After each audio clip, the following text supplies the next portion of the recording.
This is the Bizgnus Podcast, one-on-one conversations with experts in business and personal development.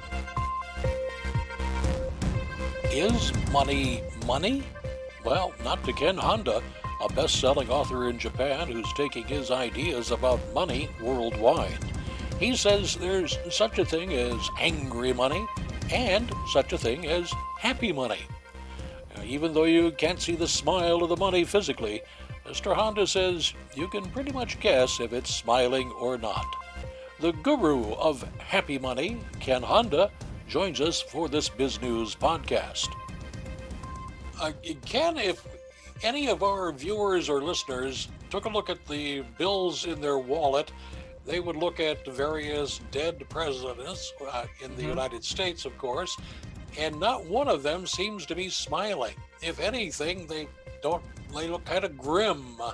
But you're talking about something called happy money. Would you define that for us? A happy money makes you smile when you receive it and gives you a joy when you spend it. So receive money from your grandparents, your loved ones, and happy customers. That is happy money. As opposed to unhappy money, I guess. And what would that be? Which is we are very familiar with. The money that we complain about, we get upset to find how little money we receive for salary and fee. And also, when we pay bills, we feel upset and frustrated, especially taxes. So I think this is a perfect topic around this time of the year. You know, we are all frustrated with expenditure. So unhappy money makes you feeling when you spend it. And unfortunately, 95% of us are in the flow of unhappy money, which makes us feel frustrated, makes us small and bad. Well, we all have to pay our bills, and I suppose we ought to just get used to that. But how do we get more happy money and less unhappy money? Now, I had a great honor to meet Japanese equivalent to Warren Buffett in Japan. He's called Warren Buffett of Japan. His name is Wahei Takeda, and he passed away a few years ago in his 80s, unfortunately. But he taught me very Zen-like teaching of money, and he said the way to have a happy money in life is arigato in, arigato out. That means when money comes in, you say arigato or thank the money. And when you spend the money, you can also arigato your money, thank your money for staying with you for a little while, even though it was a short visit. It's almost like a friend. Thank you for being with me for a little while. And then now I have to see you off, but I hope to see you come back very soon. Come back with your friend. You know, so that's a mentality. When you have to say goodbye to your money, you can just do that with grace. Instead of like, oh, why do you have to go? You know, don't go, don't leave me, don't dump me. It's almost like a bad relationship. You know, when we attach to it, that makes us miserable. But if you just see off your friend and just enjoy every minute of the time we spend together, you know, your friend may want to come back because you're such a nice friend. So if you can treat money as your friend, that becomes happy money to you. It doesn't matter how much money you make, how much money you have, but it's your attitude toward money. Tell our listeners and viewers more about yourself. How did you get to where you are now as an internationally known person who speaks on this topic? Thank you for asking. My father is a very successful tax accountant, so he used to take me to the nearest shopping mall and ask me which store makes most money when I was 6 or 7. So I have a long career of learning about money, and I could retire when I was 29 for my baby girl, and for 4 years. So during the 4 year retirement, I had lots of time to think. Besides my job of changing diapers in 30 seconds. You know, I had so much time with my daughter and with my wife. And so I started writing. That's how I became an author on self-help, mostly happiness and money, which is a unique field at the time, 20 years ago when I first wrote my book, and nobody thought that there could be a genre of happiness and money. But now, after selling 200 books and 8 million copies, everybody wants to know about happy and money. And that's why I started writing in English as well 2 years ago. As you have talked to people in meetings all over the world about Hmm. this topic, what's Yes. been the most common question that you have gotten? There must be some continuity of concern, I guess. Yes, Douglas, you asked me the right questions. Thank you. Um, when I talk about happy money, people in the West want to know more about how can I have more money, and instead, like for example, here in Japan, I often get questions like, how can I satisfy myself with the same amount of money I make? So instead of like asking more, people in the East want to satisfy more with less. So it's a little interesting difference culturally. I'm not saying which is wrong or right, but if we are stuck with more and more, it's a never-ending story. One time I had an interview with a person with a huge asset, and I asked him, when did you start feeling wealthy? I was expecting in his 20s and 30s or when he took his company to public. He said, surprisingly, I don't feel wealthy. And I was surprised. And I asked him, why? And he said, I don't have a private jet. So that is his answer. And I had another opportunity to meet a person with a private jet. And I asked the same question. And he said, oh, I'm not just a little guy. I'm not wealthy. And I asked him, why you have a private jet? He said, my plane seats only 6 people. Whenever I go to the private jet airport, I feel so tiny and small because right next to me, there's a jumbo jet, a private jet that holds like 500 people with a living and like a music room in the on the plane. So if you're stuck with more and more, you cannot never feel satisfied. So maybe asking yourself the right question: when is enough? How much is enough? Otherwise, eventually we're going to die. And do you want to die with so much money with no fun? Or can you just start spending money if you're over 55 or 60?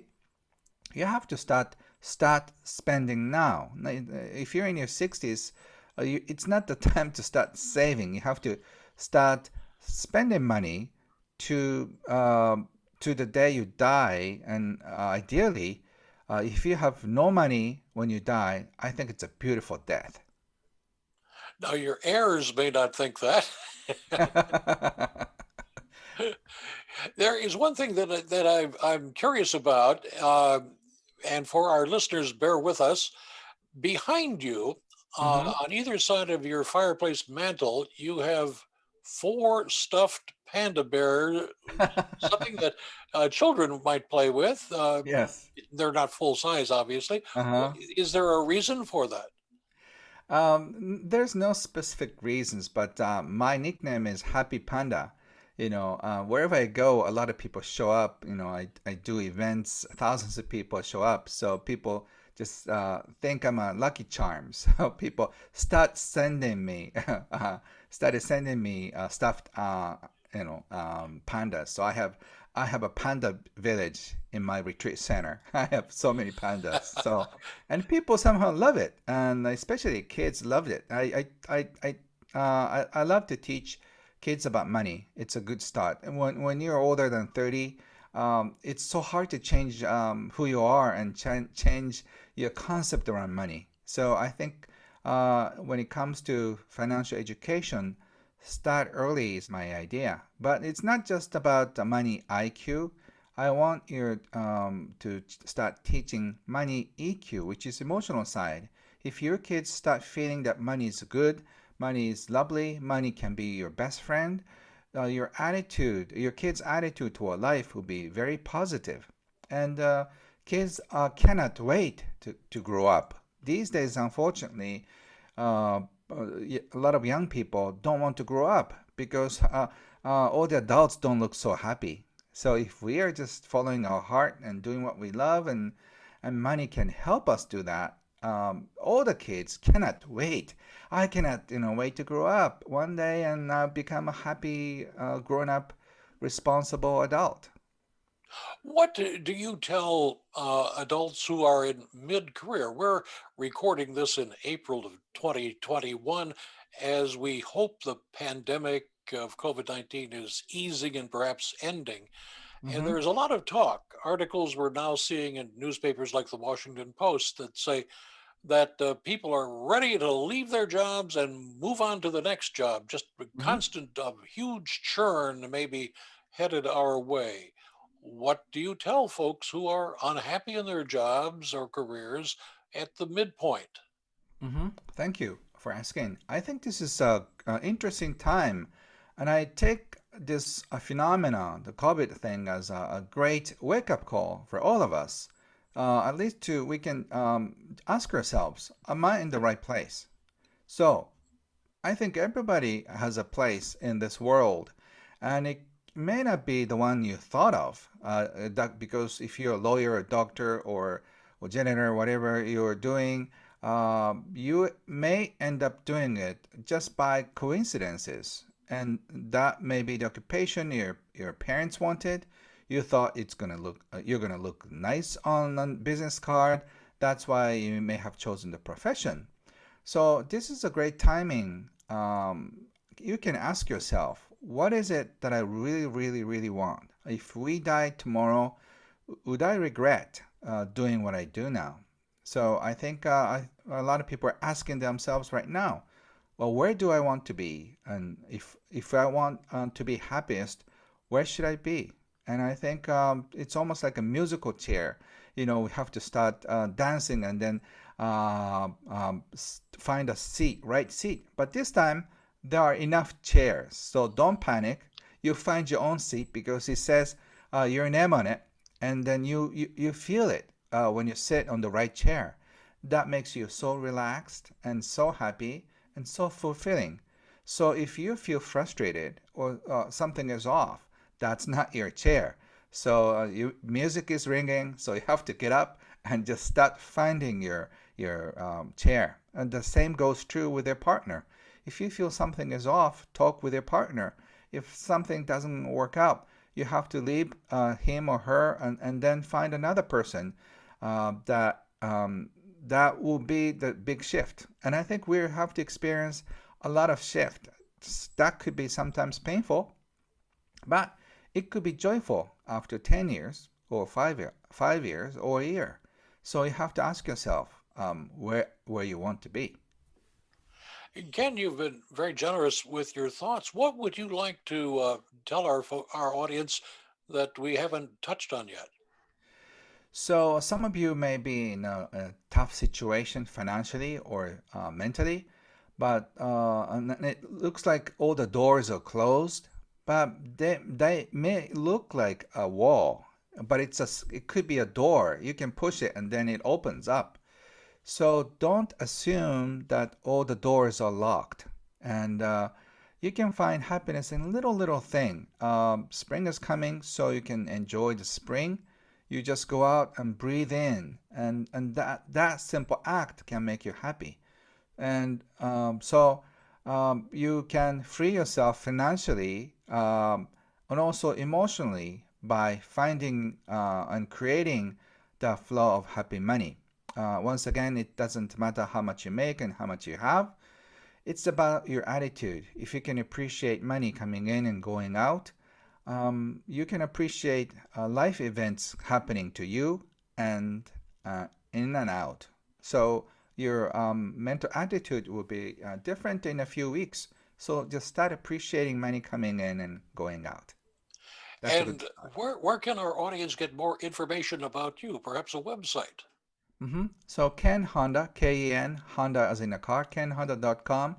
You can find all the information in English. I have a lot of free gift to share, and I starting to translate my books into English, which is a big production. But this is my joy. So thank you for spending time with me and Douglas. So the best to you. I just pray for your happiness and all the listeners. You've been watching the Bizgnus podcast. We welcome your input. Send your email to editor@biznews.com. Thanks for watching.